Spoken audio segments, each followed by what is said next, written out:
မိုနာလီဇာပကြီးကားဟာဘာကြောင့်ကမ္ဘာပေါ်မှာအကျော်ကြားဆုံးပကြီးကားတစ်ချက်ဖြစ်နေရတာလဲပရိသတ်ကြီးများအားလုံးပဲမင်္ဂလာပါခင်ဗျာ1300 channel လေးကကြိုဆိုပါရစေ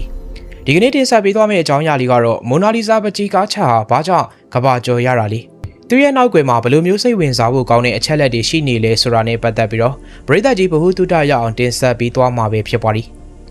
မိုနာလီဇာပကြီးကားဆိုတာပြင်သစ်နိုင်ငံဘဲရစ်မြို့လူပြရိုက်မှာရှိနေပြီးတော့အနုစိတ်ပြီးထင်ရှားတဲ့လက်ရာတစ်ခုဖြစ်ပါလိမ့်ဒီပကြီးကားထဲမှာဆိုရင် theory ပေါင်းများစွာလှည့်ဝက်ချက်ပေါင်းများစွာကိုထည့်သွင်းရေးဆွဲထားပြီးတန်မိုးမဖြတ်နိုင်တော့အောင်အဖိုးတန်တဲ့ပကြီးကားတစ်ချက်လို့ဆိုရမှာဖြစ်ပါလိမ့်ဒီပကြီးကားကို1912ခုနှစ်တုန်းကဆိုရင်အီတလီနိုင်ငံသားနိုင်ငံရေးတက်ကြွသူတစ်ယောက်ကပြရိုက်တစ်ခုကနေခိုးယူခဲ့ပူပါလိမ့်မိုနာလီဇာဆိုတာအီတလီနိုင်ငံသားရေးဆွဲခဲ့တဲ့ပကြီးကားတစ်ချက်ဖြစ်ပြီးတော့ဒီအချက်ကြောင့်ပဲမိုနာလီဇာပကြီးကားကိုခိုးယူခဲ့တဲ့သူဟာအီတလီနိုင်ငံမှာပဲရှိရမယ်လို့တစ်ထစ်ချယုံကြည်ခဲ့ပါလိမ့်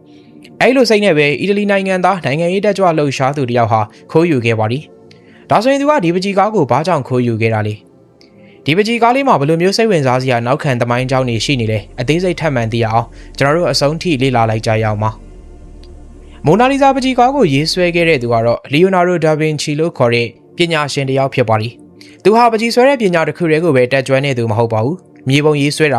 ာခန္ဓာပီရပကြီးပညာနက္ခတ္တပညာနဲ့တခြားသောအတွေးခေါ်နဲ့ပတ်သက်တဲ့ပညာရပ်တွေကိုတက်မြောက်ကျွမ်းကျင်တဲ့ပညာရှင်တစ်ယောက်ဖြစ်ပါလိမ့်သူဟာအီတလီနိုင်ငံမှာမွေးဖွားပြီးတော့မိုနာလီဇာပကြီးကားထဲမှာရှိတဲ့အမျိုးသမီးကလေအီတလီနိုင်ငံသူတစ်ယောက်ပဲဖြစ်ပါလိမ့်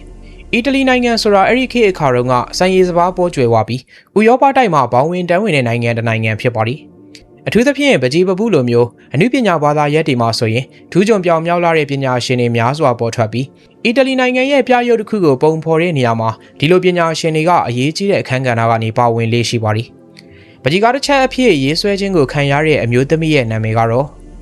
လီဆာဂရာဒီနီလို့ခေါ်ပါလိမ့်သူရဲ့နာမည်ကိုမာဒိုနာလီဆာလို့လည်းခေါ်ပြီးအင်္ဂလိပ်လိုအဓိပ္ပာယ်ကတော့မိုင်လီဒီလို့ခေါ်ပါလိမ့်လီဆာဟာအီတလီနိုင်ငံကဖရန်ဆက်စကိုဂျီယိုကွန်ဒိုလို့ခေါ်တဲ့ပိုးတဲ့ကုန်သည်ကြီးရဲ့ဇနီးဖြစ်ပြီးအထက်တန်းလွှာမိသားစုကနေမွေးဖွားလာခဲ့တာလည်းဖြစ်ပါလိမ့်သူမဟာအထက်တန်းလွှာမှာနေထိုင်နေသူဖြစ်တဲ့အတိုင်းအသားရည်ကဝင်းဝါဆိုပြပြီးကြက်တရရှိတဲ့အလားတရားတွေနဲ့ဖုံးလွှမ်းနေတာကြောင့်မြင်သူတိုင်းငေးမောရတဲ့အထီကိုလှပလွန်းတဲ့အမျိုးသမီးဖြစ်ပါလိမ့်ဒီမျိုးသမီးရဲ့အလားတရားကိုပကြီးပညာရှင်လီယိုနာဒိုဒါဗင်ချီကပကြီးအနုပညာအဖြစ်ပြောင်းလဲလိုတာကြောင့်1503ခုနှစ်ကစတင်ပြီးတော့မိုနာလီဇာပကြီးကားကိုရေးဆွဲခဲ့ပါလိမ့်ပကြီးကားကိုရေးဆွဲနေတဲ့အချိန်မှာပဲ1516ခုနှစ်ကိုရောက်တဲ့အချိန်မှာတော့ပြင်သစ်နိုင်ငံရဲ့ဘုရင် Francis 1ရဲ့ဖိတ်ခေါ်မှုကြောင့်မိုနာလီဇာပကြီးကားကိုရေးဆွဲနေတဲ့အချိန်မှာပဲပြင်သစ်နိုင်ငံမှာတွားရောက်နေထိုင်ခဲ့ပါလိမ့်လီယိုနာဒိုကပြင်သစ်နိုင်ငံမှာတွားရောက်နေထိုင်နေတဲ့အချိန်မှာတော့နန်းတွင်းနန်းတော်ထဲမှာပဲဇိမ်ခံပစ္စည်းတွေနဲ့နေထိုင်ခဲ့ရပြီးသူဆွဲနေတဲ့ပကြီးကားတစ်ချက်ကိုဆက်လက်ရေးဆွဲနေခဲ့ပါလိမ့်1519ခုနှစ်မှာတော့လီယိုနာဒိုလည်းကွယ်လွန်သွားခဲ့ပြီးမပြီးသေးတဲ့ပကြီးကားတစ်ချက်ကိုနောက်ထပ်ပကြီးဆရာတစ်ယောက်ကအဆုံးသတ်ပေးခဲ့ပါလိမ့်အဲ့ဒီပကြီးကားလေးဟာအရန်ကိုလှပလွန်ပြီးမော်ဆန်ဆန်ထူးဆန်းတဲ့အကြောင်းအရာတွေနဲ့လည်းပြည့်နှက်နေပါလိမ့်မိုနာလီဇာရဲ့ရုပ်ကြွအပြုံးကိုပုံဖော်ဖို့အတွက်ဆိုရင်လီယိုနာဒိုဒါဗင်ချီကလူသေးလောင်းတွေကိုတောင်ခွဲစိတ်ပြီးလေ့လာခဲ့ပါသေးတယ်လူသေးလောင်းတွေမှာဆိုရင်သူတို့ရဲ့နှာခမ်းအောက်ကကြွက်သားတွေကဘယ်လိုလုပ်လဲဆိုတာကိုလေ့လာပြီးမိုနာလီဇာပကြီးကားကိုအသက်ဝင်အောင်ဖန်တီးခဲ့ပါလိမ့်နောက်ထပ်စိတ်ဝင်စားဖို့ကောင်းတဲ့အချက်ကတော့လီယိုနာဒိုဟာမိုနာလီဇာပကြီးကားတစ်ချက်ရေးဆွဲဖို့အတွက်စဖူမာတိုဆိုတဲ့နည်းပညာကိုအသုံးပြုထားပြီးတော့အဝါရောင်ကိုခက်ရင်ရင်နေမသုံးထားပြီးကြီးစုသူရဲ့စိတ်ထဲမှာစိတ်ခံစားမှုအမျိုးမျိုးဖြစ်ပေါ်နိုင်မှုအတွက်အဝါရောင်ဖြော့ဖြော့လေးကိုပဲအသုံးပြုထားတာဖြစ်ပါလိမ့်ပကြီးကားနဲ့ပတ်သက်ပြီးထူးခြားချက်တစ်ခုကမိုနာလီဇာကိုကြီးစုသူကစိုက်ပြီးကြည့်လေသူမရဲ့အပြုံးကပျောက်ကွယ်သွားလေးဖြစ်ပြီးဘယ်နေရာကနေကြီးစုနေပါစေမိုနာလီဇာကကြီးစုသူကိုပြန်လည်စိုက်ကြည့်တဲ့ပုံစံမြင်နေရတာပဲဖြစ်ပါလိမ့်တချို့သောပညာရှင်တွေကလည်းမိုနာလီဇာပကြီးကားဆိုတာလူကုန်ထမ်းအမျိုးသမီးလီဆာဂရာဒီနီရဲ့မျက်နှာတွေမဟုတ်ဘဲရေးဆွဲသူလီယိုနာဒိုဒါဗင်ချီမျက်နှာလေးတဝက်ပါနေတယ်လို့သုံးသပ်တင်ပြခဲ့ပါလိမ့်ဒီဆိုနဲ့ပတ်သက်ပြီးညှင်းခုန်မှုတွေအများအပြားရှိခဲ့ပေမဲ့ဘယ်သူမှတော့တိတိကျကျပြန်လည်ဖြေရှင်းနိုင်စွမ်းမရှိသေးပါဘူးအဲ့လိုနဲ့1912ခုနှစ်ကိုရောက်တဲ့အချိန်မှာတော့ပြင်သစ်နိုင်ငံဘဲရစ်မြို့မှာမိုနာလီဇာပကြီးကားနဲ့ပတ်သက်ပြီးတော့ထိတ်လန့်စရာဖြစ်ရတစ်ခုနဲ့ကြုံတွေ့ခဲ့ရပါလိမ့်မိုနာလီဇာပကြီးကားဆိုတာအလွန်ကမှတန်ဖိုးရှိပြီးတော့ယခုခေတ်တန်ကြေးနဲ့သတ်မှတ်မယ်ဆိုရင်အမေရိကန်ဒေါ်လာတန်100လောက်နီးပါးကိုတန်ကြေးရှိနေပါလိမ့်အဲ့လိုတန်ကြေးရှိနေတဲ့ပကြီးကားတစ်ချက်ကိုဗင်ချန်ဆိုပရူဂျီယာလို့ခေါ်တဲ့အီတလီနိုင်ငံသားတစ်ယောက်ကသူ့ရဲ့တငယ်ချင်း3ယောက်နဲ့အတူခိုးယူဖို့ကြိုးစားခဲ့ပါလိမ့်မိုနာလီဇာပကြီးကားကို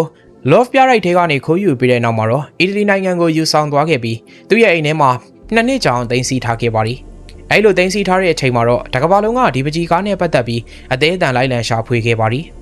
ဗင်ရှန်ဆိုကလည်းပဲတကဘာလုံးကအသေးအံရှာဖွေနေတဲ့ပကြီးကားတစ်ချက်ကိုဘာလို့ရမှမသိဖြစ်နေတာကြောင့်ဂျီယိုဗာနီပိုဂျီလို့ခေါ်တဲ့ပကြီးကားကုန်တွေကိုတွားရောက်ရောင်းချခဲ့ပါသည်ဂျီဝိုနီကလည်းမတင်ကားကင်းဖြစ်တာကြောင့်မလို့ပါကင်ပိတ်ထားတဲ့အထဲကိုစစ်ကြည့်လိုက်တဲ့အချိန်မှာမိုနာလီဇာပကြီးကားဖြစ်နေမှန်းသိသွားခဲ့ပါသည်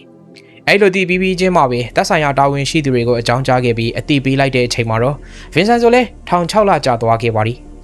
ဒီပကြီးကားလေးဟာပြင်သစ်နိုင်ငံ Love ပြရိုက်မှာအခုချိန်ထိတိုင်ရှိနေပြီးတော့အာရှသားတွေအမြင်မှာတော့ဒီပကြီးကားကတာမန်ပြရုပ်တစ်ခုသာဖြစ်နေတဲ့အတွက်